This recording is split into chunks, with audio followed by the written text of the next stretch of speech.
last time we got to this graph. So just to remind you, on the y-axis, what we're looking at here is the amount of energy that is released when a nucleus forms. So when helium-4 forms from 2 protons and 2 neutrons, the mass of the nucleus goes down ever so slightly compared to the 2 protons and the 2 neutrons individually. And we convert that lost mass into a flash of energy that comes out of the nucleus and is lost from the nucleus into the universe. And that's about 28 MeV that gets lost. But what we like to do is to compare one nucleus with another, and so we actually convert that into MeVs per nucleon, the energy that's lost averaged out per nucleon. And this is referred to as the binding energy, because this lost energy now binds the nucleus together. Because it's lost these 28 MeVs, the helium-4 can never be separate protons and neutrons again. Okay, so this graph was quite a distinctive shape. That when lighter nuclei form, you only need to add 1 proton and suddenly quite a large amount of energy comes out. The binding energy leaps up quite a long way, and that increases up and up and up and up. It tails off eventually, so that when you're converting this nucleus into this nucleus by adding another proton, you don't get such a large effect. And that nucleus at the top is iron 56, where the effect ceases to be a positive one and starts to become a negative one. So if you add a proton to create iron 56, you might get a tiny, tiny little bit of energy come out into the universe. But actually, if you were to then add another proton to create a nucleus with 57 nucleons in it, you would actually lose energy. You would need to provide that nucleus with energy in order to convince it to accept the new proton or neutron.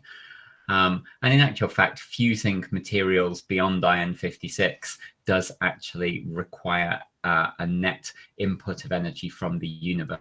So wherever the fusion event is taking place, if you were to be creating elements on the periodic table higher up than iron 56, wherever those elements are being created, that place will become cold. Heat energy in particular will be sucked out of the universe at that point and converted into mass actually inside the nucleus. So you might remember from GCSE that these elements that are created using an energy input occur during the supernova of stars, which you will study again next year, and you'll have a good look at how these elements are formed. Fission, on the other hand, would be to break nuclei apart. So if we were to take this uranium-235 nucleus and somehow find a process that smashed it into pieces, then if we could smash this nucleus, this 235, into maybe a piece here and a piece here, so that together they added up to 235, you would find that this nucleus has a lower binding energy than these nuclei, and so there would be a net gain of energy to the universe again. Energy would again come out. So what we're going to talk about today is fusion, which is this part of the curve here. This is the opportunity to put smaller nuclei together to make slightly larger ones and get energy out. And we're going to talk about fission, which is this part of the curve over here, where we're going to take a very large nucleus and break it into pieces and again get some energy out. So fission and fusion is today's topic.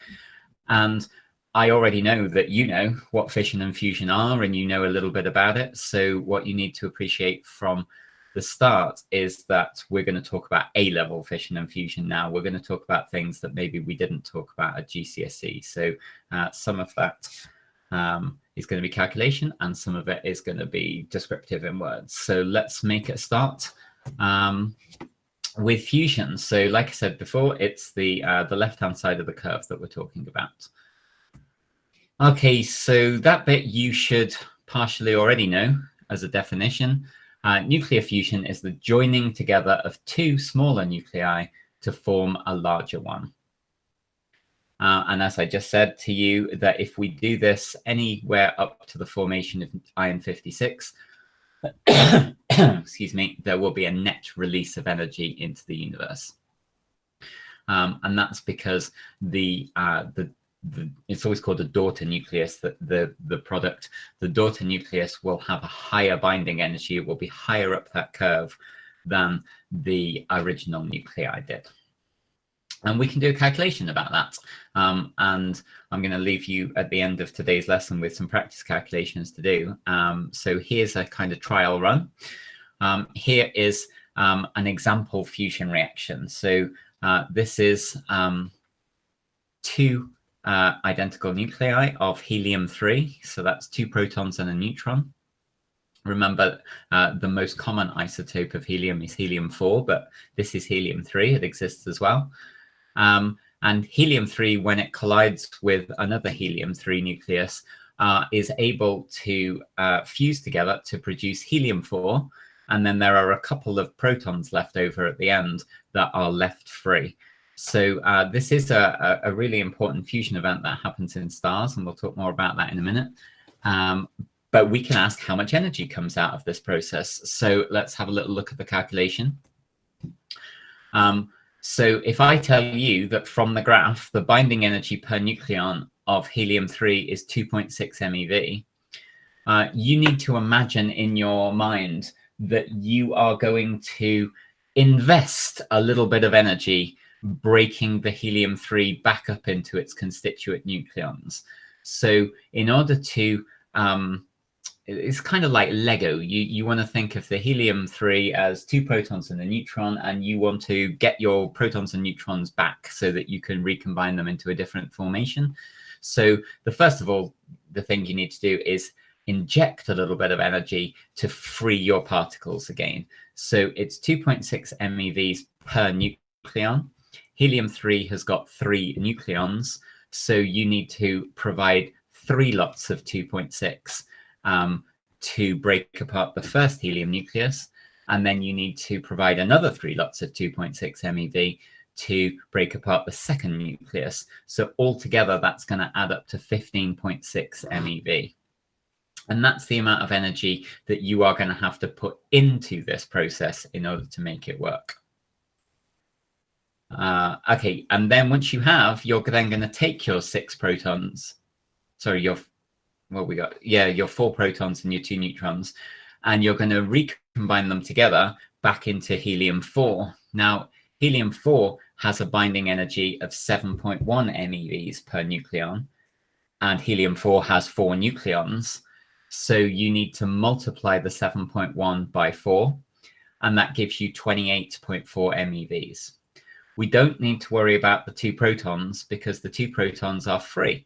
They're not bound to each other, and they're not bound to anything else, so they don't have a binding energy. So we don't need to worry about any mass difference and then any energy gain or loss due to the production of the protons.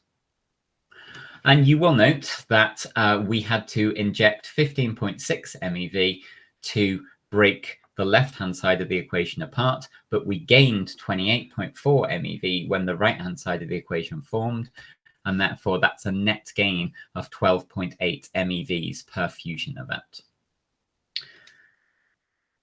This kind of calculation, if any of you are chemistry students, is very, very similar to enthalpy calculations that you do in chemistry. I don't know if you've studied enthalpy yet, but if you have, you will already recognize the process. And if you haven't, then you will do when you come to it next year. Okay, so that's a example calculation for how you would go about working out how much energy is produced during a single fusion event. The key point that people get wrong is to forget that this number here is the energy per nucleon. So you have to scale up by how many nucleons you have. So helium-3 has got 3 nucleons, and therefore you need to multiply by 3.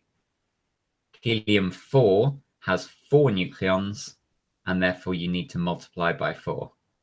That is the most common mistake. Make sure you don't make it.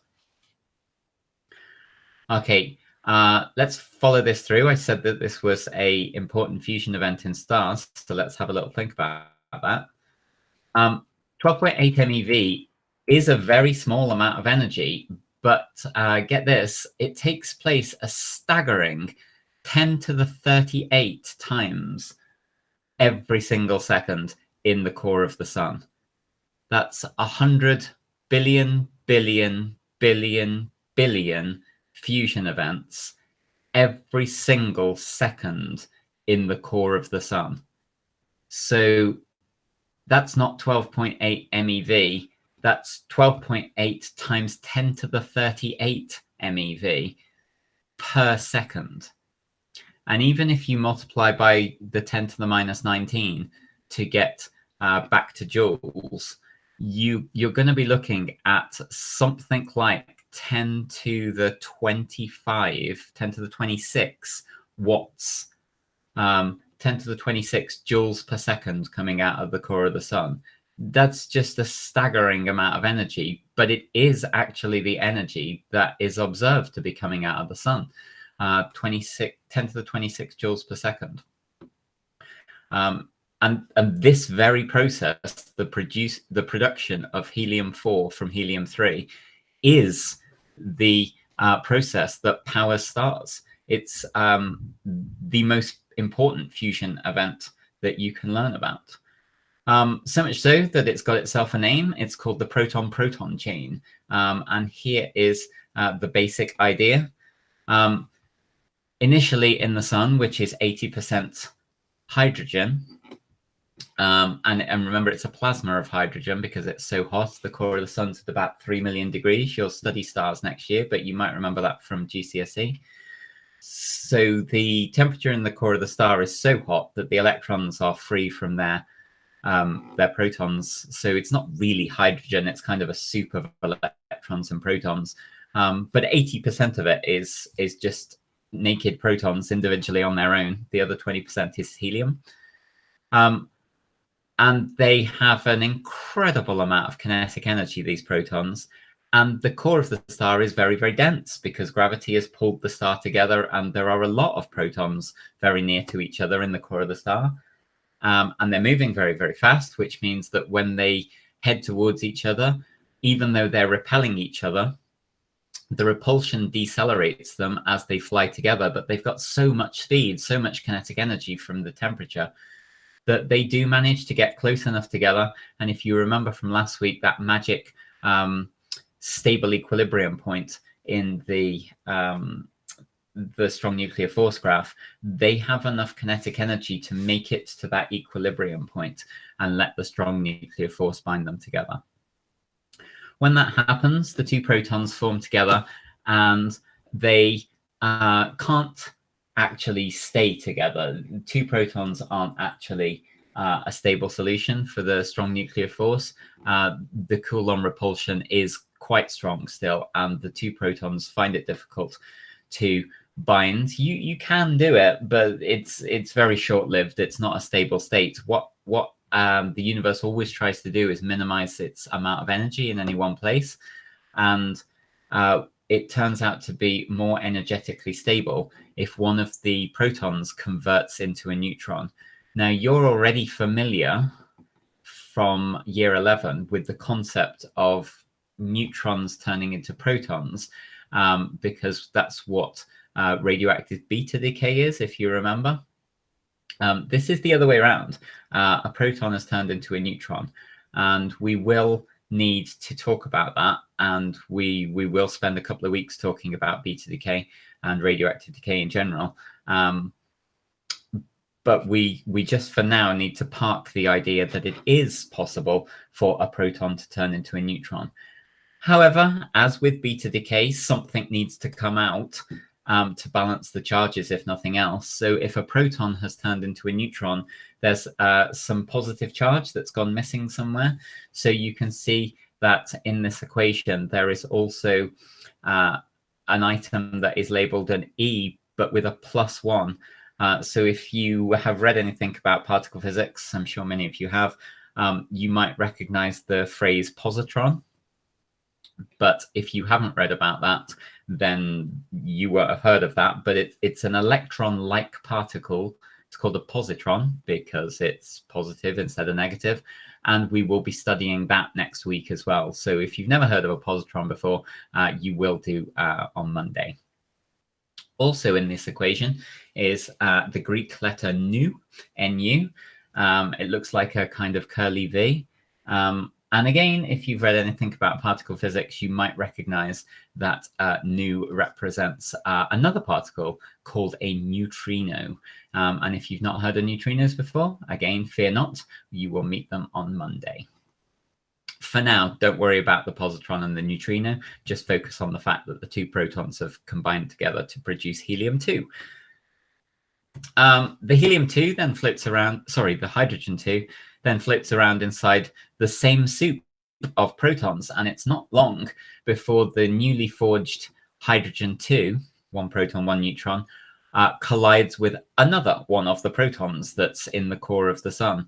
And now the neutron is able to bind the second proton to produce helium-3, which is where we pick up the story with the last slide, because eventually enough helium-3 is formed that there will be from time to time the collision between a pair of helium-3 nuclei. And when that occurs, the helium-3 and the helium-3 combine to make a nucleus with 6 nucleons in it, but that nucleus isn't stable, and it radioactively decays very quickly indeed to leave behind a daughter nucleus of helium-4, and it returns 2 of the 4 protons we've used to make this so far. It returns 2 of the protons back into the soup in the core of the sun. You do not need to memorize the proton-proton chain, but it's not uncommon for it to be given to you in an exam question, and either for you to explain something about it in words, or for you to do a calculation to see how much energy comes out. So the calculation is like with the one from the previous slide. They might give you the binding energies of helium-3 and helium-4, and you might be asked to work out how much energy is released during this process.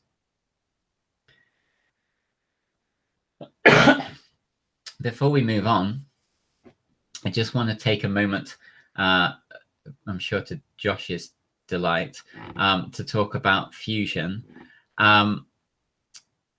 We know that this is how stars produce their heat and their light. And we know that the proton-proton chain is correct from various studies that we have done, predictions made by the theory, and experiments that have been done to test it. And we would love to emulate the proton-proton chain here on Earth, because if you look at the equations that are on the page on the screen in front of you, to produce the energy, all we need is a source of protons. And you can obtain that really very easily by electrolyzing water, which can be done cleanly using solar panels. So you just literally take a glass of water and stick some electrodes in it and attach it to a high voltage supply, like I say, that can come from a solar panel. And you electrolyze the water, and oxygen is produced at one electrode, and hydrogen is produced at the other electrode. It's a completely clean process that has zero environmental impact. The oxygen could be used, I don't know, in medical environments, or as part of rocket fuel or something like that. So at the moment we have oxygen production facilities on the planet which rely a lot on liquefying air by cooling it down to very low temperatures and letting the oxygen boil off, which is not a particularly energy efficient process. And then the helium that would be produced in that process, if you just heat it up to strip the electrons off it by turning it into a plasma, you can then use magnetic or electric fields to separate the electrons from the protons. So in actual fact, it's an environmentally friendly, completely straightforward, existing technology route to produce vast amounts of protons. So we have the raw ingredients for this process. And if we could make it work, the product of the process is helium, which we also don't have enough of on the planet. You may know that helium is called helium after Helios, which is the Greek name for the sun. And that's because we identified helium on the sun using spectroscopy data before we ever identified it on Earth. And that's because there's so little helium on Earth. Next year, when you study stars in the solar system and how they formed, and also when you study thermodynamics, which is the properties of hot gases, you will find that during the initial production of the planets 4 billion years ago, there was so much energy for the helium that it effectively boiled off the Earth. The Earth didn't have enough gravity to hold on to the helium. And so most of the helium left Earth about 4.5 billion years ago. Most of it ended up in the sun, some of it in the gas giants further out into the solar system. But Earth was left with practically no helium. And it's the key ingredient in superconducting magnets, which are used in MRI scanners. It's the main reason the helium and its containment facilities, that MRI scanners are so very expensive. And it's also used in lots and lots of high-tech science experiments like the particle accelerators at CERN. So we would love to have a better source of helium on Earth, and to have the possibility of a fusion reactor that spits it out as a byproduct would be wonderful. The problem is that in order to make the protons stick together, you need a force the size of the sun's gravity, and we don't have that on Earth. We don't have a gravity machine that can provide the same amount of gravity as is experienced in the core of the star. And so we need to turn our attention to a different force in order to contain the protons and push them together. And unfortunately, we only have magnetic fields to turn to. And the problem with magnetic fields are that they are inherently unstable. We spoke a little bit last week about stability. The thing about gravity is that it only attracts, which means that everything is pulled towards everything else. Nothing ever gets repelled by gravity. And therefore, gravity is an inherently stable situation. Stars are naturally stable items because gravity only pulls. But magnetic fields can only push. They can't pull. And when we push two protons together, say, from the left to the right, well, there's nothing to stop the protons squirting upwards and going vertically up or down. So you then need somehow to produce some kind of spherically centered magnetic field that pushes in all directions equally. And those things just don't exist. So we're really struggling a lot to produce a magnetic field that can push the protons together. However, very excitingly, there are projects on the planet that do exactly this. So you might be intrigued to know that the hottest place in the entire solar system, hotter than the core of the sun, is a building in Oxford, which you probably didn't see coming. The facility in Oxford at the Atomic Energy Authority has a volume the size of a tennis ball within the core of its machine that is about 7 or 8 times hotter than the core of the sun, which is incredible. And then what's even more incredible is just a meter away from that hottest place in the solar system, on the other side of the containment walls, is the coldest place in the solar system, colder than the deepest space, where the liquid helium is providing coolant effects for the superconducting magnets that are producing the magnetic field inside it. But that's just a baby device. So Oxford has been trying this device for the last 30 years or so. It can produce more energy than it needs to run it, but only momentarily. The machine doesn't have strong enough magnetic fields to contain the fusion once it begins to happen. So as soon as the machine is turned on, fusion begins, but then the vast amount of heat that is produced in the fusion breaks down the magnetic fields that are containing the fusion, and it all splutters out and goes cold. So we know that fusion can be made to work on Earth. We've done it for about 14 nanoseconds so far. Go us. But in order to make a working machine, we need stronger magnetic fields. So in the south of France is ITER, which is the International Thermonuclear Experimental Reactor. It's the size of a 7-story building. It is mostly finished, mostly made. They're hoping to start experimental trials with it in 2025.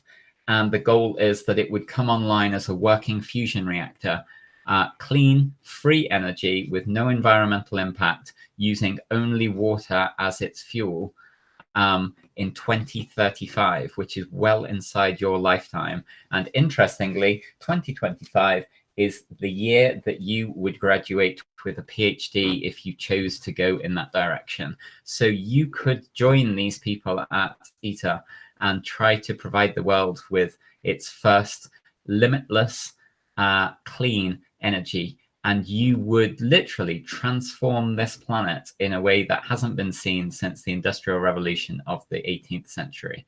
It is a very worthy cause. I don't need to sell Josh on it, I know that, but maybe he can sell you on it if I haven't. I've put 2 links under those icons. So when we're finished today, if you download this PowerPoint yourself, if you click on the yellow icon, you will get a kind of public relations page that tells you what ITER is and invites you to have a look around their website and some of the simulations that are on there. And if you click the YouTube link, you'll get a video that gives you the hard sell on it as well. It's a fantastic thing, and it's rivaling CERN in its complexity. CERN likes to boast at the moment that it's the most complicated machine on the planet, but I think that in 2025, if ITER gets off the ground and starts working, it'll put CERN into second place. So have a look at those 2 videos after this, and I'll stop my sermon. Okay, that is fusion. You need to know how to do the calculations and a little bit about the PP chain. You don't need to know about ITER, but you should. Does anybody want to unmute themselves now and ask me any questions about fusion before we move on to fission? Okay, on we go. Okay, so we're at the other end of the binding energy curve now. Remember that you can't get any energy out if you try to go above iron 56. So once you get to iron 56, you then need to reverse and go in the other direction. We need to start breaking nuclei apart now so that energy is released as they break rather than as they make. So this is called fission. Don't muddle it up with fusion. And if your handwriting's a bit dodgy, make sure that you write that one very carefully indeed. Okay, so that's what I just said. Let's have a little look at an example. And this time you're going to need a calculator and a bit of paper because you're going to do the calculation this time. Okay, we're going to look at the specific example of uranium-236. We looked at helium-4 because that was the main process in the universe that we're interested in for fusion. And we're going to look at uranium-236 because this is the main fission process on Earth that we are interested in. Okay, so you have met this before, but we were vague on the details at GCSE. At A-level, we are not going to be vague. You need to be very clear on the details. So thing number 1, uranium is element 92. It has 3 main isotopes on Earth, of which one of them is uranium-236. But uranium-236 is the rarest of the 3 isotopes, so we do need to come back to where we get it from in a minute. But let's just stick to the fission event for the moment. Assuming that we have some uranium-236, it's incredibly unstable, and it actually naturally breaks apart into those pieces on the screen. So that's barium and krypton. When uranium breaks, it's a complicated severing of the nucleus into pieces. So I'd be lying if I said that every single uranium-236 always fissions into barium-141 and krypton-92. That's not true. There are other products that sometimes they're called fragments, the barium and the krypton, the bits that it breaks into. Occasionally, it's slightly different pairs of fragments, but 95% of the time, it's barium-141 and krypton-92. So let's use that as our example. And then hopefully you will remember from GCSE that the reason that we use uranium-236 is that it doesn't only break into two fragments of barium and krypton. There are these three neutrons as well. And we'll come back to those three neutrons in a minute, but hopefully you remember from GCSE that those three neutrons are the point of this entire process. Okay, but we're just focusing on the energy calculation to start off with. I want to know how much energy is released every single time uranium-236 fissions. So you need some data. So here it is. From the graph, or just that sentence, sometimes they make you read it off the graph yourself. Sometimes they just give it to you. But either way, whether you read it off the graph yourself or whether you were just given it here to the axis, that number there is 7.59 MeV. Remember, what does that mean? That means that when the uranium formed 42 first plane MeV into the universe.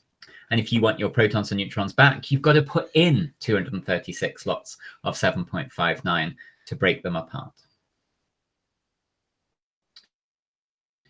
Assuming that you have broken them apart, and the barium, because barium is to the left of uranium on the curve, and the curve is going upwards at that point, the number is higher.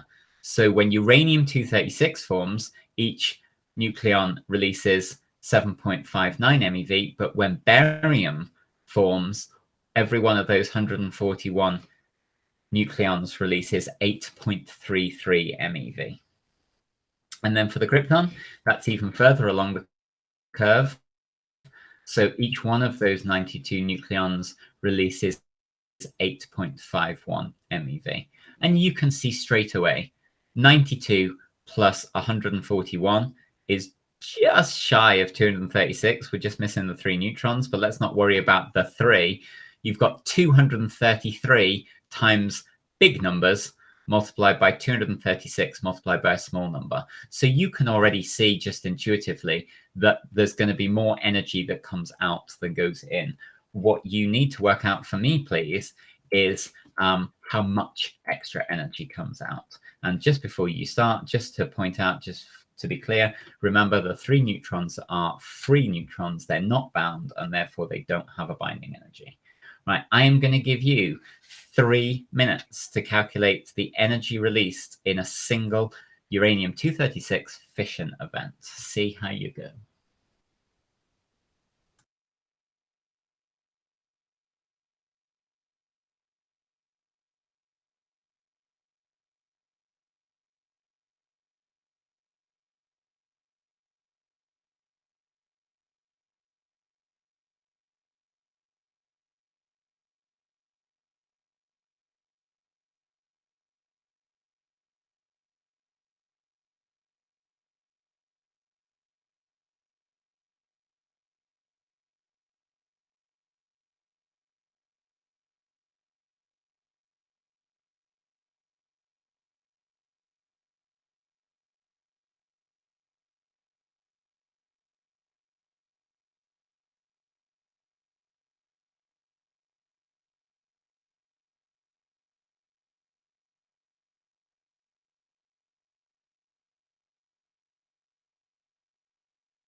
Okay, you have 30 seconds left.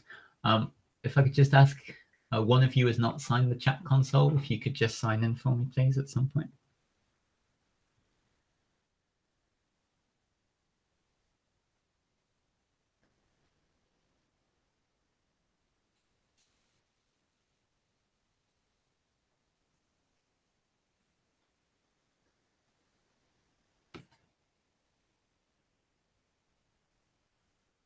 Okay, let's see what you got. Okay, so the first thing you need to imagine yourself doing is unbinding the uranium. So it's 236 nucleons that need unbinding, and each one requires 7.59 MeVs. And so you should have got a requirement to inject 1,791 MeVs. When the barium forms by some of the protons and neutrons rebinding back together as the barium, that will release 141 lots of 8.33. And when the krypton binds, that will release 92 lots of 8.51.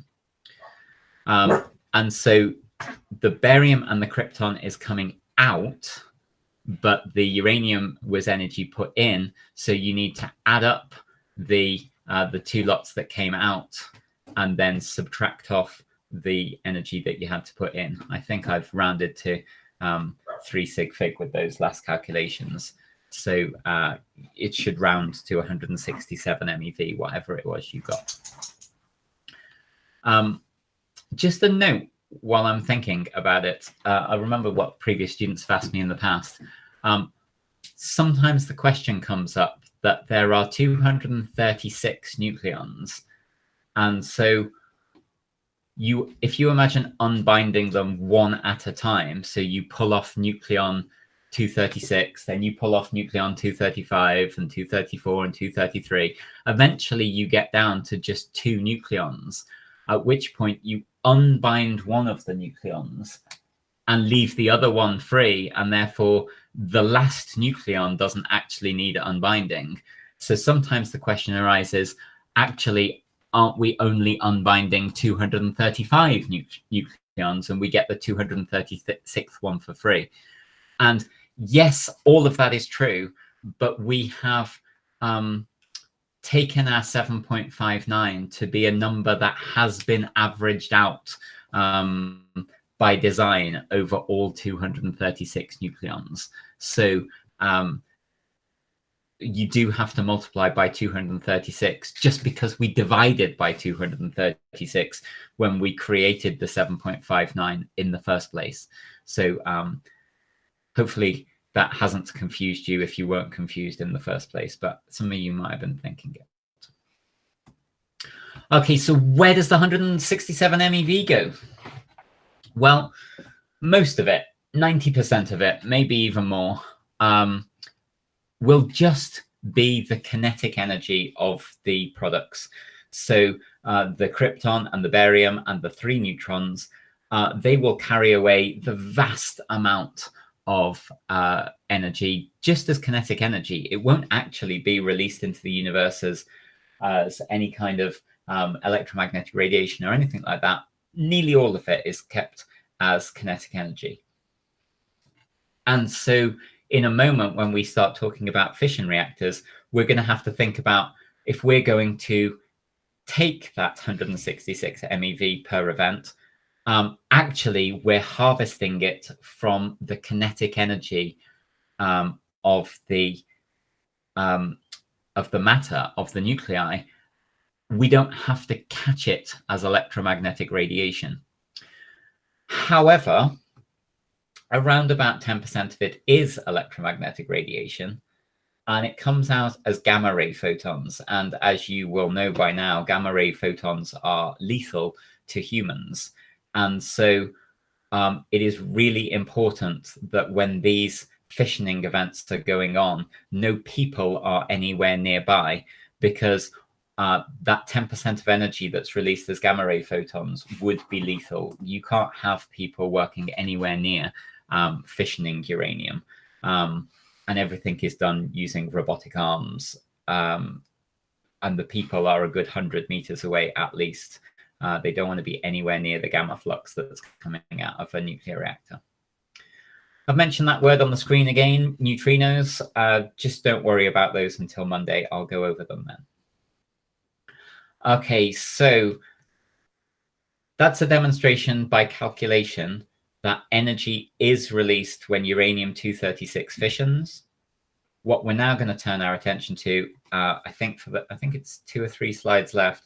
For the last 15 minutes, we're just going to talk about how we have made a machine that can produce the fission reactions in a controlled way and allows us to harvest the energy. So we're going to finish with talking about some details about fission reactors. Okay, so first things first, where do we get the uranium-236 from? Well, we can't mine it from the world. It has a half-life of milliseconds. It doesn't exist naturally in the world, but we can make it using uranium-235. So 235 is reasonably stable. It does exist in the world. We can take a big mining machine and grind up rock, just like we mine coal and we mine heavy metals. Uranium is a heavy metal. We mine it. It's in the ground under our feet in the mantle. And what we do is, as it has bubbled up out of the core of the Earth over millions of years, and it's set into rock, and it's become solid rock under our feet. If we go looking for it on the Earth, we will find seams of deposits of uranium-235, just like we find deposits of coal and all the other metals on the planet that we might want to dig up. So there's a whole geophysical mining operation going on that mines uranium. Then there's an entire chemical process that purifies the uranium until eventually we have sitting on a table in front of us slabs of uranium, solid uranium. Contrary to popular belief, uranium isn't actually that radioactive. As long as you don't put too much of it in the same place at the same time, nothing bad will happen. Uranium is also not that toxic either. So as a material, if you're going to work with a radioactive material, it's quite nice to work with one that's not that radioactive and not that toxic. However, it's not safe, and you do need to be careful around it. Certainly, you can't have too much of it in the same place, and you can't have people routinely working too close to it. But the point is, it's obtainable. Uranium-235 is obtainable. And it turns out that if you fire in a neutron, the uranium-235, if the collision is just right, will absorb the neutron and will temporarily become uranium-236. And as we talked about a moment ago, that's very, very unstable and undergoes the fission event that we've just spoken about. Okay, so let's look at the right-hand side of this equation. There's a diagram that you should be very familiar with from GCSE. When the uranium-236 breaks apart, yes, barium and krypton are produced, but we're not actually very interested in the barium and the krypton. What we're interested in are the 3 more neutrons that come flying out, because our uranium, excuse me, is now a pure sample of uranium, and those neutrons that come flying out are embedded in a whole region of more uranium atoms. And so just like our initial neutron came flying in and started a fission event, these 3 neutrons that move on are also going to provide fission events. And obviously, this is now going to grow exponentially. We sent 1 neutron in to create 1 fission event, but that 1 fission event now goes on to produce 3 fission events, which will then produce 9, 27, 81. And before you know it, we have a process called a chain reaction, in which the amount of energy being released grows exponentially every second. So this is good in that we're getting energy out, but it's not controlled, because this chain reaction is going to run away with itself and this whole process is going to release so much energy that it's going to explode. And that's what a fission bomb is, which we'd rather not happened in our British countryside. So we need to talk about how we have designed fission reactors to make sure that doesn't happen. Okay, so first things first, we don't actually have pure uranium-235. We mine it, and the most common isotope on the planet is actually uranium-238, not uranium-235. And chemical purification processes aren't going to be able to tell the difference between the two isotopes. So when we finish chemically separating the uranium from all of the other things that it was in the rock with, what we find is that vastly it is uranium-238 by isotope, not 235. And this is actually to our advantage. We actually like this because what we do is that there are processes, it's called a centrifuge, which spins the uranium very, very fast as a gas, and the heavier uranium-238 finds its way to the edge of the centrifuge where it can be removed from the vessel, the centrifuge vessel. And so bit by bit by bit by bit, we can lose uranium-238 atoms while retaining all of the 235 atoms. And what this means is that bit by bit by bit by bit, we get a slightly higher percentage of uranium-235. And what we make sure we do is that we cap the purification. It's called an enrichment process. We cap the enrichment process at around about 3%. And by keeping that 3% low, we actually prevent the chain reaction from going into a nuclear reaction, because a nuclear explosion. Because actually, looking back at this diagram again, what we make sure happens is that there just aren't that many uranium-235s around, so that the statistics of a successful collision are low enough that actually a chain reaction can never become out of control, or hopefully never out of control. And what this means is that our reactor cores can never be atomic bombs. They can never explode in a nuclear explosion. That doesn't mean they're not dangerous. If you know anything about Chernobyl, in fact, if you haven't watched the Sky One little mini series of 5 programs dramatizing what happened in Chernobyl, you really should. That it's an amazing docudrama. But if you know anything about that, it's still possible for the reactor core to get very, very, very, very hot and catch fire, just a conventional reaction with oxygen, and then for the smoke that's billowing out of the flaming reactor core to be radioactive smoke. Like I said, if you don't know anything about Chernobyl, please buy yourself a Now box or log in and watch the miniseries on Sky One. Okay, so that's the enrichment process. You should know that actually we run these reactor cores at about 97% of an isotope that we don't actually want. Then you need to be aware of how we harvest the energy. So we surround the control rods by a coolant, and the coolant, its job is to absorb the heat energy from the very, very, very hot control rods, and for the coolant to then circulate to a heat exchanger, which allows the heat to be taken out of the vessel. And then it's a conventional reactor.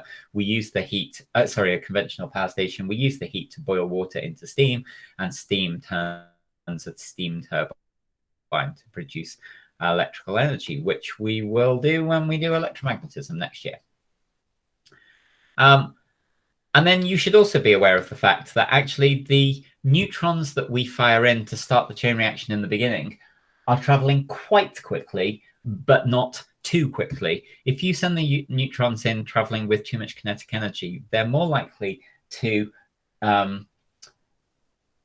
scatter from the uranium nuclei rather than to be absorbed by the uranium nuclei. We want them fast, but not that fast. And it turns out that the 3 neutrons that are produced in the uranium fissioning are produced with too much kinetic energy.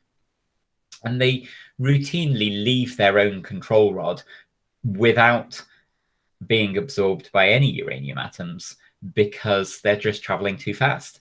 So as they leave one control rod, we make sure that they undergo multiple collisions with some dense material that slows them down, slows them down, slows them down until by the time they encounter a second control rod a few centimeters to the side, they've now slowed down enough that when they get to the second control rod, they will be traveling slowly enough that they can interact and produce some fission reactions with moderator sandwiched between them in order to slow down these neutrons. And in actual fact, in many reactors, the coolant and the moderator are the same material. So in the diagram, you can see that it's a water-cooled reactor, and the water also acts as the moderator at the same time. Finally, we do need an element of control. We do need to be able to speed the reaction up if there aren't quite enough fission reactions going on and the reactor's getting too cold, and we need to slow it down if there are too many fission reactors happening and the reaction's getting too hot. So we have something called control rods, which can be lowered into the gaps between the fuel rods. And that's generally made of a material that is very, very good at absorbing neutrons without undergoing any kind of nuclear fissioning events. So we tend to use low mass nuclei from the start of the periodic table. So common ones in use today are boron and cadmium. They're obtainable reasonably easily, and they're not too difficult to handle from an engineering point of view. Environmental impact is something that we don't really talk very much about at GCSE. We just allude to it. We don't go into any details. And first things first, you need to know that fission reactors do not produce carbon dioxide. The mining operation to mine the uranium does a little bit, but the actual fission reactor itself doesn't produce carbon dioxide, contributes to climate change. And the adoption of renewables is painstakingly slow. We do need to admit that we may need to embrace nuclear fission reactors for some time to come, because although there is an environmental impact that we'll discuss in a minute, the environmental impact is local. It's in the neighborhood of the reactor, whereas the other power stations are affecting the global climate, which is very bad. So we may have to put up with some local environmental damage in order to prevent global environmental damage until there is greater uptake of true renewable energy resources. Unless, of course, ITER comes online and saves the world. Okay, radioactive waste is the easy one. So the barium and the krypton, and eventually the control rods, and also all of the materials that all of the workers wear, all their biohazard suits and all the rest of it, all of the materials that leave the power station are radioactive. And they're all waste. None of it is useful for anything. All of it is dangerous to human health, and all of it needs to be shielded from humans. So this radioactive waste product is a problem because the half-lives of barium and krypton are up at tens of thousands of years, and so it needs to be stored somewhere for tens of thousands of years until it can be disposed of as non-radioactive waste. And that's a problem. I mean, if you think about it, where do you think there is a secure place on the planet where we can put radioactive waste where it is not going to dissolve itself into drinking water or find its way into our soils and absorbed by our plants that we're then going to eat?